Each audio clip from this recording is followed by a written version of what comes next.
नमस्कार, मेरा नाम रेखा ठाकुर। जैसा कि मैंने 1 नवंबर का फैसला पीएम मोदी जी के तरफ से सुना ई-रिक्शे के लिए कि ये रिक्शे नहीं चलेंगे, बंद हो जाएँगे। मैं मोदी जी से पूछना चाहती हूँ, आप देश के प्रधानमंत्री हैं, हम आपका सम्मान करते हैं, आप हमारे देश के राजा हैं और रेखा गुप्ता जी का भी मैं सम्मान करती हूँ। मैं आप लोगों से कहना चाहती हूँ, अगर आप ई-रिक्शे बंद करा देंगे तो गरीब की रोजी-रोटी कैसे चलेगी और उनके घर के चूल्हे कैसे जलेंगे बताइए? उनके बच्चे भूखे नहीं मरेंगे? बताइए, अगर आप ई रिक्शा बंद करा देंगे, आप कहते हैं ई रिक्शे गलत तरीके से चल रहे हैं, बिना नंबर प्लेट वाले चल रहे हैं, तो आप उनको बंद कीजिए ना। जो इनके रिक्शे के बिजनेस है, सब चीजें हैं, प्लेट है, उनको भी आपके ट्रैफिक पुलिस वाले बंद कर रहे हैं। उनके मुंह पे चांटा मार रहे हैं, उनसे रिक्शा छीड़ रहे हैं। संग में क्रेन लेके चलते हैं, लड़के उन्होंने रख रखे हैं, लड़के पीछे से आके सवारी बैठी होती है, रिक्शा पकड़ लेते हैं, चाबी छीड़ लेते हैं, चांटा मारते हैं और रिक्शा के जमा कर देते हैं। वो चारा दोबारा लेने जाता है, उसके बीवी बच्चे जाते हैं, जाओ जा रिक्शा नहीं मिलेगा, कटेगा। ऐसे कैसे कट जाएगा?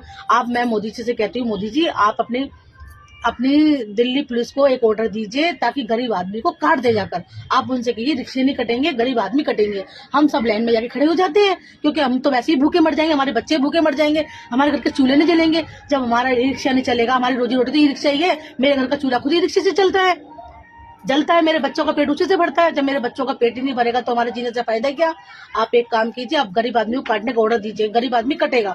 इससे आपके देश की शान बढ़ेगी। क्यों गरीब से हो सकता है आपकी देश की शान घट रही हो? एक कुत्ते के काटने से आपकी देश की शान घट जाती है, गरीब की रिक्शे से आपकी शान घट जाती है। आप तो गरीब को रुला ही जा रहे हो। पहले आपने गरीबों के झुग्गियां झोपड़ियां तोड़वाई, आपने ये बोला कि बंगलावासी की झुग्गी है वो तोड़ी जानी, बंगलावासी रह रहे वो तोड़े। आप क्या ई रिक्शे बंगलावासी चला रहे हैं? ये तो हम चला रहे हैं, यहाँ के नागरिक चला रहे हैं। हमारे बाप दादा की पैदाश यहीं की, हमारे दादा की पैदाश यहीं की है, हमारी पैदाश यहीं की, हमारे बच्चों की पैदाश यहीं की है। हम क्या बंगलावासी हैं? आप हमारे भी रिक्शे कटवा रहे हो। अगर हम जब बिजनेस नहीं कराई, हमारी कोई समस्या कोई कारण है तो हमें एक मौका दीजिए ना, हमें टाइम दीजिए ना। हमें आपसे कुछ नहीं चाहिए, हमें आपकी फ्री सिलेंडर नहीं चाहिए, हमें आपकी फ्री बस सेवा नहीं चाहिए, हमें कुछ आपका फ्री सेवा नहीं चाहिए, हमें आपका कोई फ्री बिजली बिल नहीं चाहिए।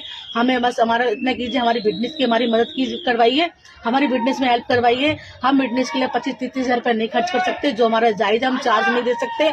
हम पे जो पेनल्टी लगी हुई, हमारी पेनल्टी माफ करवाइए और हम अपना बिजनेस करवाएंगे। हम आपसे हाथ जोड़ के प्रार्थना करते हैं, अगर आप ऐसा नहीं करेंगे, हमारे रिक्शे फ्री बंद होंगे, तो हम देश की जितने भी पुरुष जितने भी आदमी है रिक्शा चला रहे, गरीब आदमी चला रहे, उनकी सबकी औरतें रोड पे बच्चों को लेकर बैठ जाएंगी, सड़क पर प्रदर्शन करेंगी और खुद को आग लगा लेंगी। मैं खुद को अपनी खुद की कह रही हूँ, मैं खुद को आग लगा लूंगी अगर रिक्शे बंद हो जाएंगी, क्योंकि मेरे बच्चे भूखे मरेंगे और ये मुझे बर्दाश्त नहीं है। अगर मेरे बच्चे भूखे मरेंगे, मेरे घर में भी बच्चे हैं, मैं भी परिवार लेके बैठी हूँ, मेरा परिवार मेरा घर इसी से चलता है। मैं भूखी मरूंगी, मेरे बच्चे भूखे मरेंगे, मेरा आदमी भूखा मरेगा, मेरे पे नहीं देखा जाएगा। इससे बढ़िया तो हम मर जाएंगे आग लगाकर और उसकी जिम्मेदार दिल्ली सरकार बनेगी।